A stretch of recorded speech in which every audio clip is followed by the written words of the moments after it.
Shalom, perkenalkan nama lengkap saya Hajri Hidayat Ali, NIM 203200096 semester 3.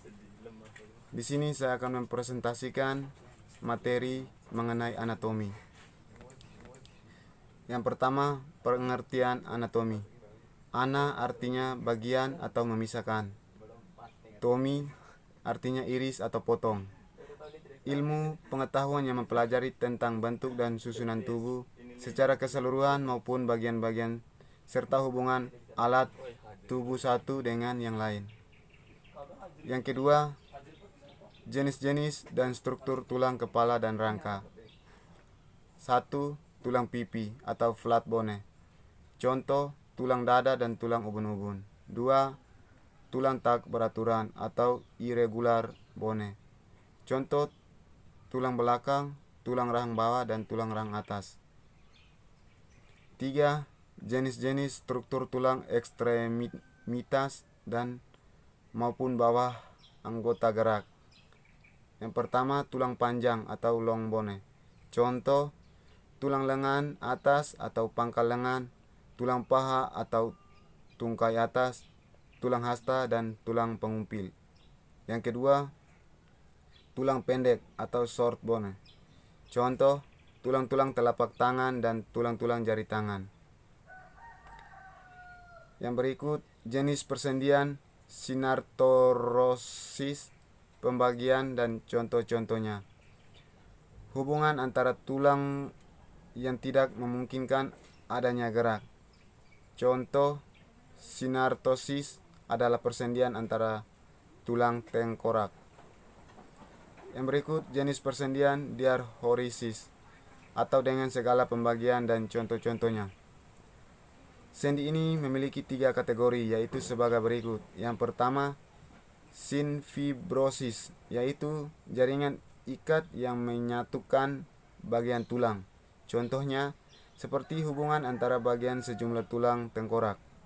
Yang kedua, sinkrindosis, yaitu bagian jaringan tulang rahang, rawan, hilain yang menghubungkan bagian tulang. Contohnya, hubungan yang terjadi antara bagian ruas tulang belakang. Yang ketiga, sindesmosis, yaitu bagian tulang yang menghasilkan terjadinya sebuah proses gerakan dalam batas tertentu. Contohnya, tibiafibularis inferior. Yang berikut, miologi otot atau menurut kerjanya. A. Otot sinergis merupakan otot-otot yang saling mendukung atau bekerja sama pada saat berkontraksi maupun relaksi. B. Otot antagonis merupakan otot-otot yang kerjanya berlawanan. Artinya, jika salah satu otot berkontraksi, maka otot yang lain akan berelaksasi. Yang berikut, miologi otot atau menurut bentuknya dan sifatnya. 1. Otot lurik. Otot lurik yang disebut juga dengan otot rangka atau serat lintang yang bekerja di bawah kesadaran. Yang kedua, otot polos. Otot polos disebut juga dengan otot tak sadar atau otot visceral. Yang ketiga, otot jantung. Otot jantung memiliki struktur yang sama dengan otot lurik. Hanya saja, yang membedakan adalah serabut-serabutnya bercabang dan saling beranyaman serta dipersarafi oleh saraf otonom. Yang berikut, artologi atau pembagian otot menurut peran kerja otot, jenis kontraksi, dan gerakan otot. Pembagian otot menurut peran kerja otot dan gerakan otot. Yang pertama, otot rangka. Jenis otot ini memiliki peran penting untuk menciptakan gerakan dalam tubuh. Terdapat lebih dari 600 otot rangka di dalam tubuh manusia. Otot rangka membentuk sekitar 40% dari berat tubuh seseorang. Ketika sistem saraf memberi sinyal otot untuk berkontraksi, kelompok otot bekerja sama untuk menggerakkan kerangka. Yang kedua, otot jantung. Merupakan jenis otot tak sadar. Otot jantung hanya dapat ditemukan di jantung.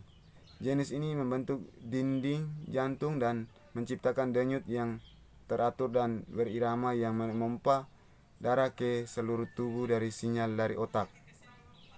Yang ketiga, otot polos akan membentuk dinding organ berlubang, saluran pernapasan, dan pembuluh darah. Gerakannya yang seperti gelombang mendorong aktivitas melalui sistem tubuh, seperti makanan melalui perut atau urin melakukan kandung kemih. Yang berikut pembagian otot menurut jenis kontraksi. 1. Kontraksi otot isotonik. Kontraksi isotonik mempertahankan ketegangan konstan dalam otot sepanjang perubahan otot. Hal ini dapat terjadi hanya ketika kekuatan maksimal otot yang berkontraksi melebihi total beban pada otot. Kontraksi otot isotonik dapat berupa konsentris atau otot lebih pendek dan eksentrik atau otot memanjang. Yang kedua, kontraksi otot konsentris. Kontraksi konsentrik adalah jenis kontraksi otot di mana otot-otot mempersingkat untuk menghasilkan kekuatan. Ini biasanya terjadi pada otot yang berkontraksi karena mekanisme filamen geser, dan itu terjadi di seluruh otot. Kontraksi tersebut juga mengubah sudut sendi di mana otot melekat, karena mereka dirangsang untuk kontrak sesuai dengan mekanisme filamen geser. Yang ketiga, kontraksi otot eksentrik. Hasil kontraksi eksentrik dalam pemanjangan otot. Kontraksi seperti mengurangi kecepatan sendi otot atau bertindak sebagai rem untuk kontraksi konsentris dan dapat mengubah posisi kekuatan beban. Kontraksi ini dapat menjadi sukarela dan tidak sukarela. Selama kontraksi eksentrik, otot memanjang sementara di bawah ketegangan karena kekuatan lawan yang lebih besar dari gaya yang dihasilkan oleh otot. Daripada bekerja untuk menarik bersama dalam arah kontraksi otot, otot bertindak untuk mengurangi kecepatan sendi pada akhir gerakan atau mengontrol reposisi beban. 4. Kontraksi otot isometrik. Berbeda dengan kontraksi isotonik. Kontraksi isometrik menghasilkan kekuatan tanpa mengubah panjang otot. Ini biasanya terjadi pada otot yang ditemukan di tangan dan lengan bawah. Panjang otot tidak berubah dan sendi tidak bergerak, sehingga berlaku untuk pegangan cukup. Contohnya adalah ketika otot-otot tangan dan lengan bawah memegang objek, sendi tangan tidak bergerak, tapi otot-otot menghasilkan kekuatan yang cukup untuk mencegah objek jatuh. Itulah hasil presentasi dari saya. Sekian dan terima kasih.